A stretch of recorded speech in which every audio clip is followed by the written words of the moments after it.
Now the test will begin. You should answer the questions as you listen, as you will not hear the recording a second time. Listen carefully to the first part of the conversation and answer questions 1 to 5. Sorry to keep you waiting. OK, here's the information you need. On the first page, there's some info about the college, the facilities, the courses on offer, etc. Then, on these blue pages here, there's an outline of the social activities. You see there, OK? Yes. Now, this part of the booklet here, the yellow pages, that's the main program starting at 9 a.m. tomorrow. 9 a.m., OK. So all the new students will be gathering in Herville Hall at 9 o'clock. Sorry, where? Herville Hall. I'll spell it for you. It's Hervill, and then Hall for hall, of course. It's the big white building by the entrance. OK, I've seen it. Right. Anyway, you'll be in there for an hour. First, the Director of Studies will explain the various courses we offer and the requirements for them. Then for the second half hour, the social organiser will tell you more about the social program and Saturday excursions. Is that all clear? Yes, I think so. Then where do I go after that? Yes, OK. After the talks in the hall, there's a break. And then at 11:15, go to classroom 4 to have a placement test. 11:45. This placement test is to find my level in English? Exactly. Then, after the test, all the new students are invited to a special welcome lunch. In the cafeteria? No, not for the welcome lunch. It's in a restaurant near the school, an Indian restaurant. Oh, OK. I don't think I've ever tried Indian food. Do you like spicy food? Yes, I do. Then you'll love Indian. Before you hear the rest of the conversation, you have some time to look at questions 6 to 10.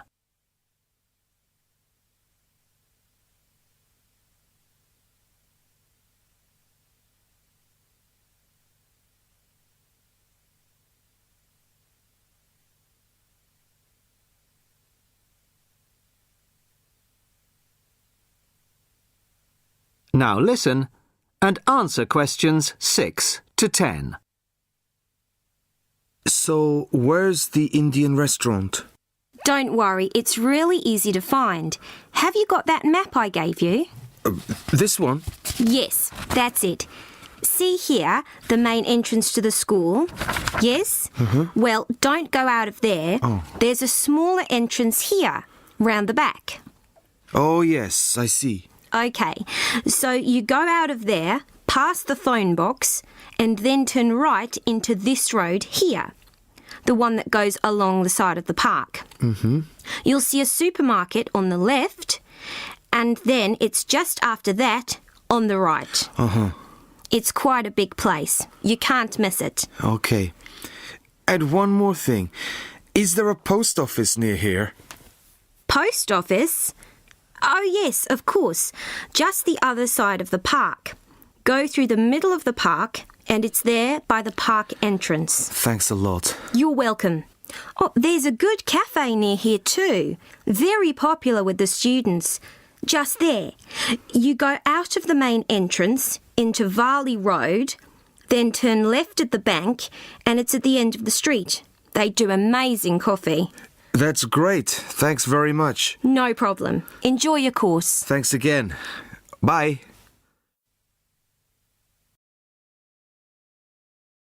That is the end of part 1. You now have half a minute to check your answers.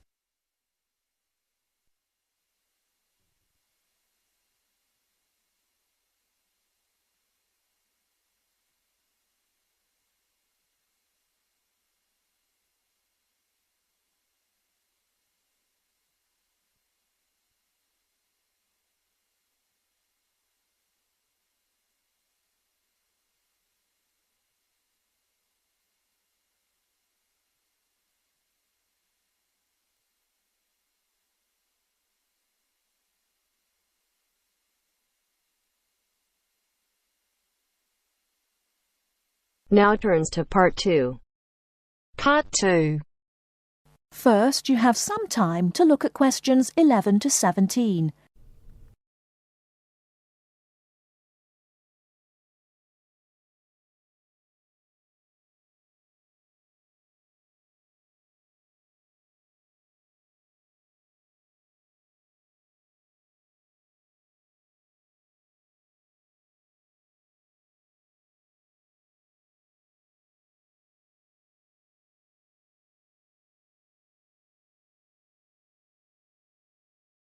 Now, listen carefully and answer questions 11 to 17.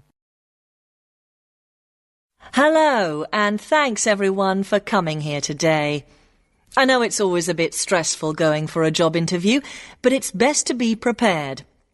For any of you who may not know me, my name is Fiona Ogilvie, and my job is to offer guidance and support for students with special needs.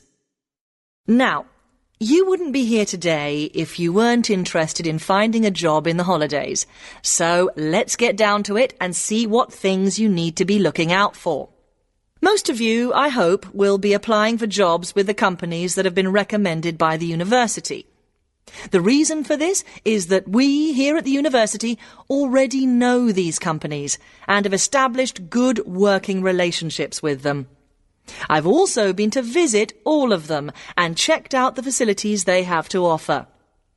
You really need to make informed choices when you're looking for a job and make sure you know before you even get to the interview stage that your needs will be met. But I know that some of you are applying for jobs independently and have looked at companies outside the university recommended list. So for you, it's best to plan ahead and be aware of what it is you may need while you're working.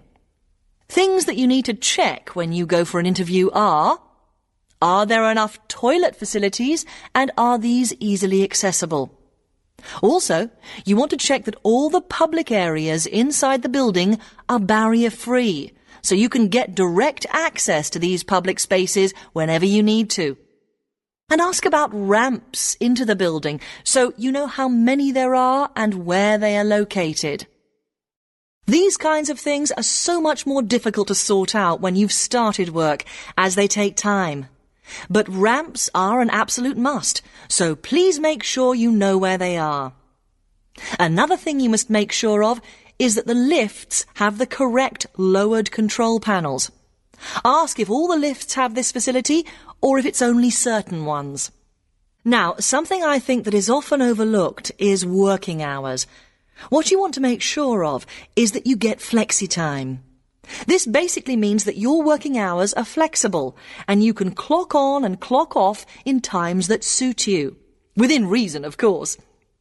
Most companies do recognise that it takes much longer for someone in a wheelchair to get on and off buses and trains. Public transport can take that much longer, so you need to be organised and prepared. And for those of you lucky enough to own a car, check how many disability parking spaces are available. Remember that it's your right to have a disabled parking space. These also need to be near enough to a wheelchair accessible entrance or ramp. OK, are there any questions before we move on? Before you hear the rest of the talk, you have some time to look at questions 18 to 20.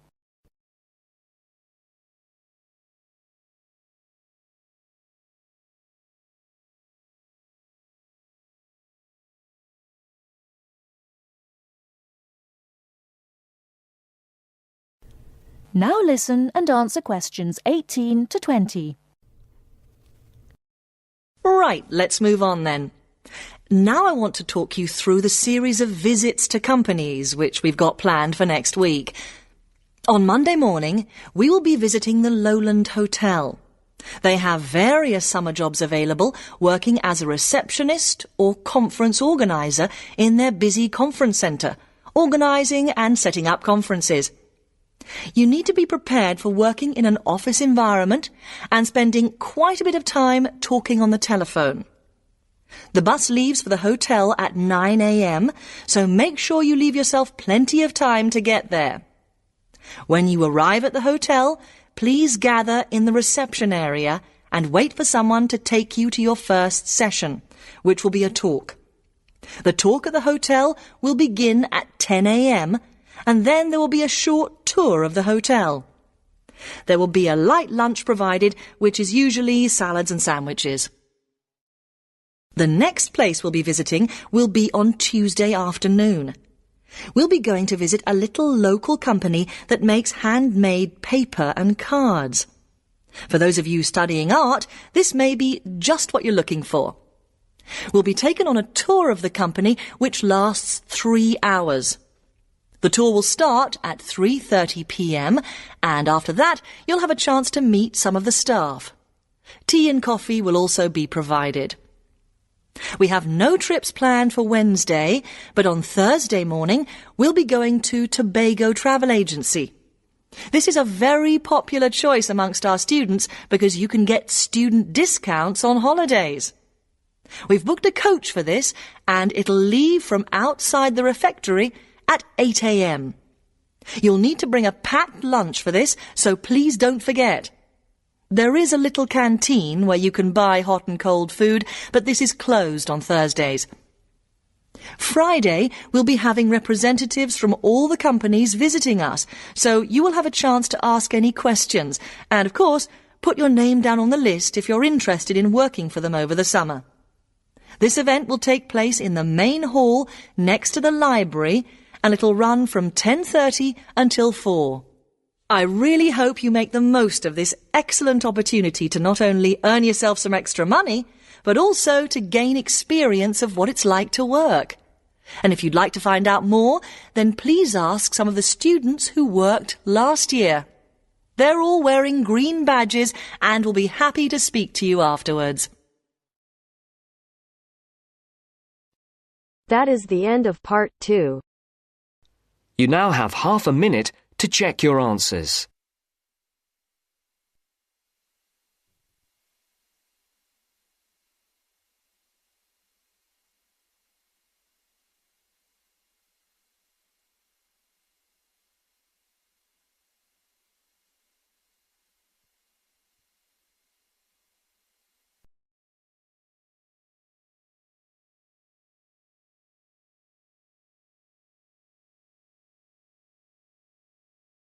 Now turns to part 3.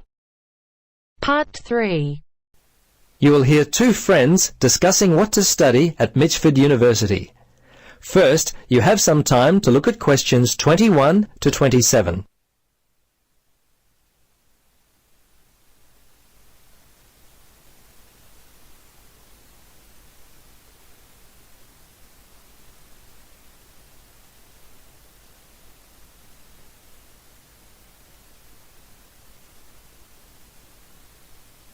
Now listen carefully and answer questions 21 to 27.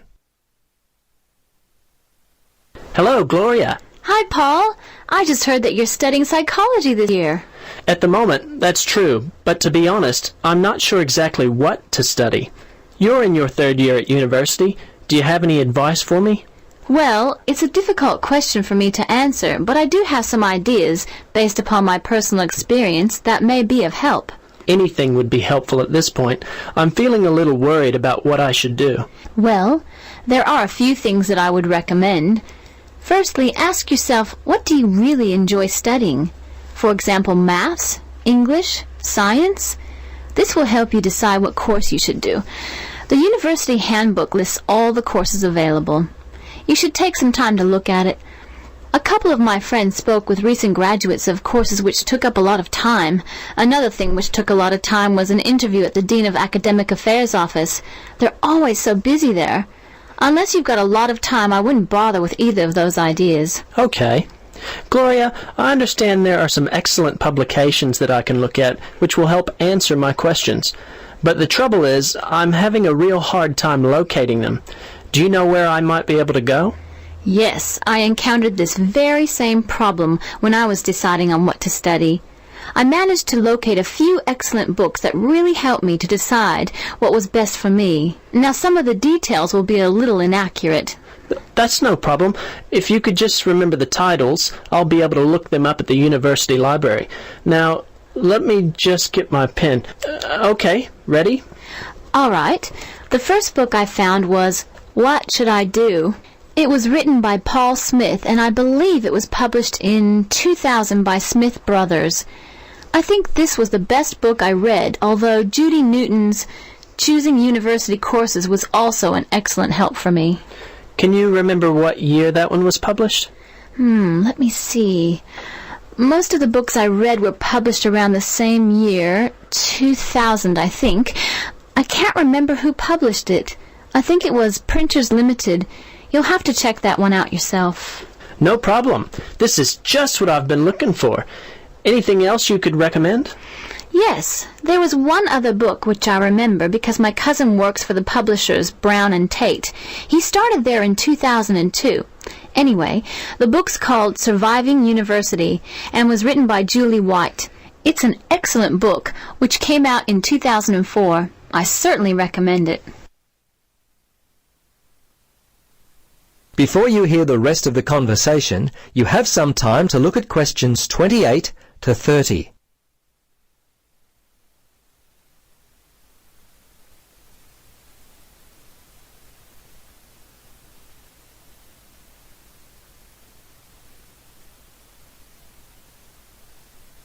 Now listen and answer questions 28 to 30. Gloria, this discussion has been so helpful. I wonder if I might ask one more question. Sure. What would you like to know? Well, I'm wondering why you finally decided to study psychology. Well, what helped me to decide was my interest in working with people. I think that's what you've got to really decide in your own mind. Do people give you energy or do they drain you of energy? I asked my friends what they thought of my idea, and most of them thought it was a good choice. Yeah, you know, I think my parents or family members who know me well would be a good place to start. I think if you like to research subjects, you might prefer to work by yourself. That could help you to decide what area you should study. For me, I like working with numbers, and I knew psychology involved a lot of this, so that also helped me to choose my course of study.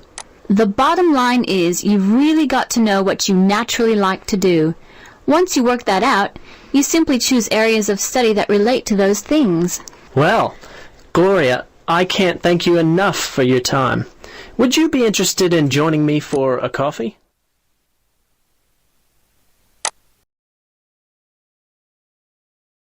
That is the end of part 3.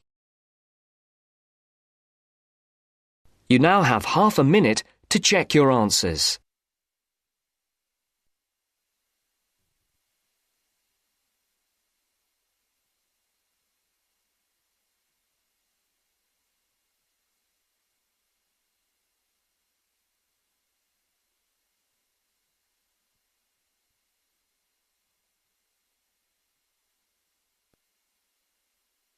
Now turns to part 4.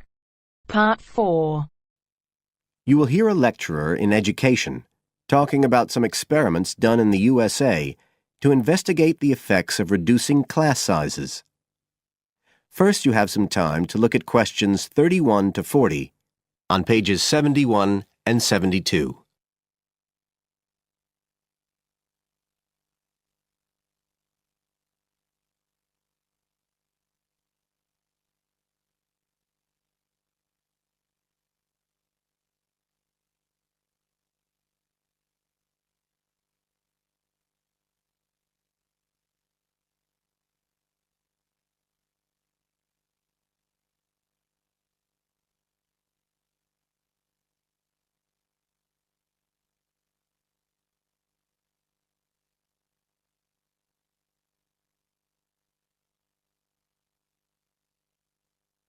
Now listen carefully and answer questions 31 to 40.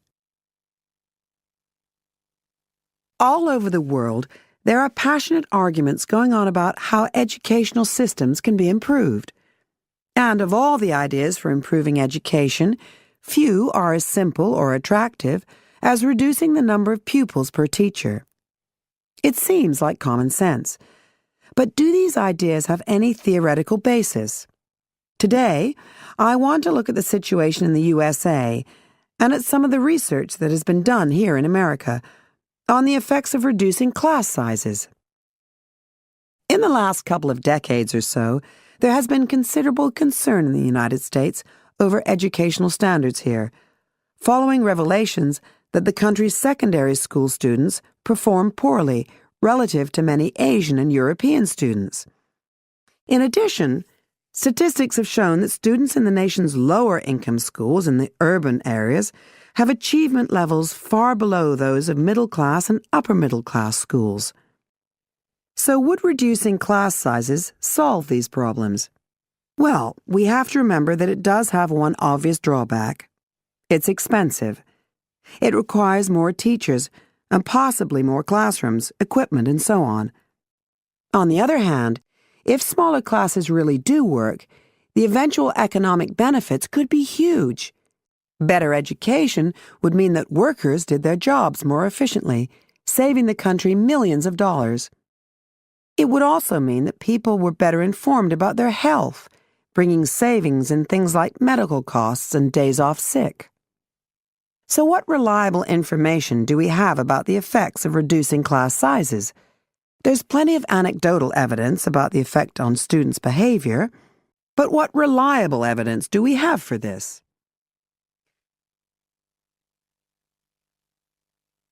Let's have a look at 3 research projects that have been carried out in the USA in the last couple of decades or so. The first study I'm going to look at took place in the state of Tennessee in the late 1980s. It involved some 70 schools. In its first year, about 6,400 students were involved, and by the end of the study, 4 years later, the total number involved had grown to 12,000. What happened was that students entering kindergarten were randomly assigned to either small classes of 13 to 17 students or regular-sized classes of 22 to 26. The students remained in whatever category they had been assigned to through the 3rd grade, and then, after that, they joined a regular classroom. After the study ended in 1989, researchers conducted dozens of analyses of the data. Researchers agree that there was significant benefit for students in attending smaller classes, and it also appears that the beneficial effect was stronger for minority students. However, there's no agreement on the implications of this. We still don't know the answer to questions like how long students have to be in smaller classes to get a benefit, and how big that benefit is, for example.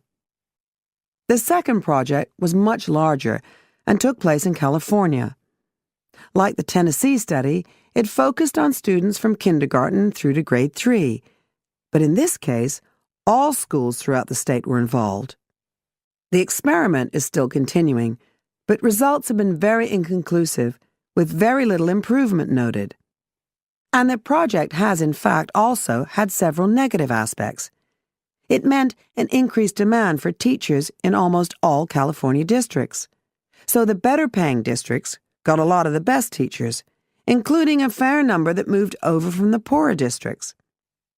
And there were a lot of other problems with the project. For example, there weren't any effective procedures for evaluation. All in all, this project stands as a model of what not to do in a major research project. A third initiative took place in the state of Wisconsin at around the same time as the California project began, and it's interesting to compare the two. The Wisconsin project was small. Class sizes were reduced in just 14 schools, but it was noteworthy because it targeted schools at which a significant proportion of the students were from poor families, compared with California's one-size-fits-all approach. Analysts have found that the results are very similar to the Tennessee project, with students making gains that are statistically significant, and that are considerably larger than those calculated for the California initiative. Now, I'd like to apply some of these ideas to the latest.